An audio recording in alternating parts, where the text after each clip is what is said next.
उधर की बिटिया कहे, क्योंकि जानते थे इनको मजा आता है सब करके।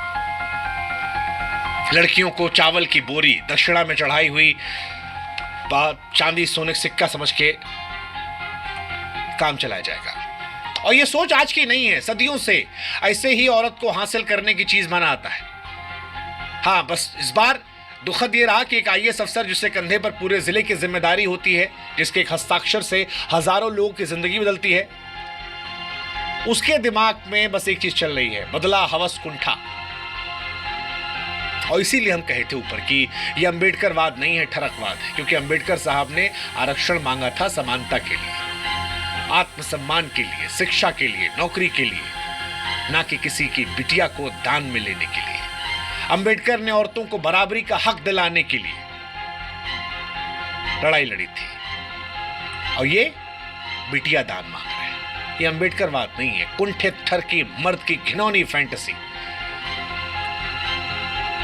और ये जनाब साधारण अफसर नहीं है, ये वही शख्स है जिन्होंने आईएएस बनने के लिए जज के फर्जी हस्ताक्षर करवाए थे, प्रमोशन हड़पने के लिए। बाद में पकड़े गए, केस दर्ज हुआ, गिरफ्तारी हुई, जेल गए। जज साहब जो उस टाइम थे विजेंद्र रावत, उन्होंने कहा कि मैं छुट्टी पर था, मैंने ऑर्डर नहीं दिया, इन्होंने अपने आप ऑर्डर बना लिया। आईएएस अफसर होकर सिस्टम को ठेंगा दिखाया कुर्सी बचाने के लिए, बाद में छूटे तो फिर वही रंग। नौकरानी तक को नहीं छोड़ा इस आदमी ने, नौकरानी तक को। महिलाओं के कारनामे आपको सुनाते हैं, इतने लंबे हैं कि आपको लगेगा बंदा नौकरी ज़ात तो ठरक में लगा पड़ा था। आप भी गरीब हैं अगर आप में ये 5 आदतें हैं। नंबर 1, सुबह लेट से उठो। नंबर 2, पूरा दिन फोन चलाओ। सही बता रहा है, फर्जी नहीं कह रहे। 2016 में एक महिला ने आईएएस के खिलाफ रिपोर्ट दर्ज करवाई, कहा कि वर्मा जी ने शादी का झांसा दिया, सालों लिव इन में रखा, शोषण किया। बाद में पता लगा कि साहब पहले शादीशुदा है, झूठ का पूरा कारखाना चलता है। महिला ने फोटो दिए, सबूत दिए, लेकिन सिस्टम आंखें मूंद गया। हरदा में भी लाखों रुपया लुटा दिए, एक युवती पर दिल हार बैठे, लाखों रुपया खर्चे, खूब गिफ्ट दी, प्यार का ड्रामा किए। लड़के ने कहा शादी कर लो साहब, कहे अरे अभी तो करियर बन रहा है। बाद में फिर केस हुआ, समझौता हुआ, दबाव बनाया गया। एक एलआईसी एजेंट तक को उन्होंने पटा के उसके साथ भी वही किया था, शादी का नाम पर शोषण किया, फिर छोड़ दिया। काफी इन पर केस था ब्लैकमेलिंग का। और तो और छोड़िए, नौकरानी तक को नहीं छोड़ा इन्होंने। एक नौकरानी ने भी आरोप लगाया कि जब वो इनके घर में काम कर रही थी तो साहब जो है उसके साथ भी ठरक में लग गए थे। घर में काम करने वाली गरीब लड़की फंसाए थे।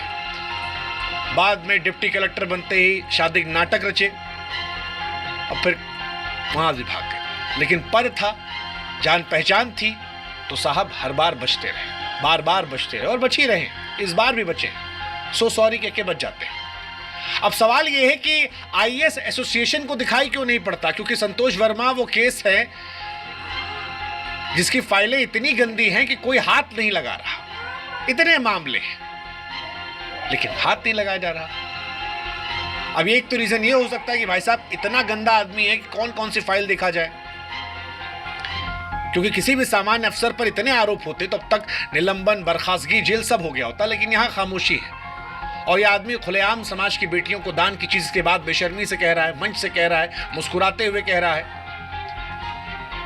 5-6 महिलाओं का नाम आ चुका है, फर्जीवाड़ा केस आ गया है। बेशर्मी की हद यह है कि जातिवादी औरत विरोधी बयान चल रहा है, फिर भी मध्य प्रदेश आईएएस एसोसिएशन मौन है। तो एक रीजन है कि साहब की गंदगी इतनी है, कौन गंदा साफ करे। दूसरा ये हो सकता है कि दलित अधिकारी है, एसोसिएशन को लगता हो कि शायद कार्रवाई करने से दलित आक्रोश भड़क जाएगा, क्योंकि हमारे सिस्टम में तो जात पात है जात पात, और आप कितना भी कर लो। मतलब इस देश में जात तो ऐसा है कि जाति नहीं है। आप किसी कोई खबर पढ़ लो यार, आपको उस खबर पे लोग तारीफ या गाली इस बात पर डिसाइड करते हैं किस जात का आदमी गलत किया है। मैं दावा कर रहा हूं इसी खबर पर बहुत सारे लोग ऐसे होंगे जो आएंगे गाली देने,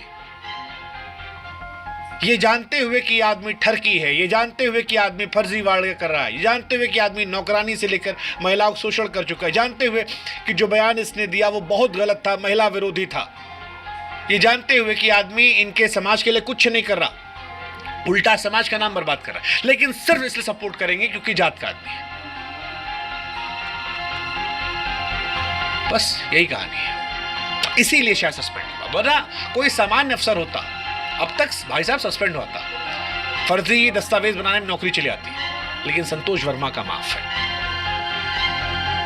और हम सच कहें कि दलित समाज का अपमान है, दलित सम्मान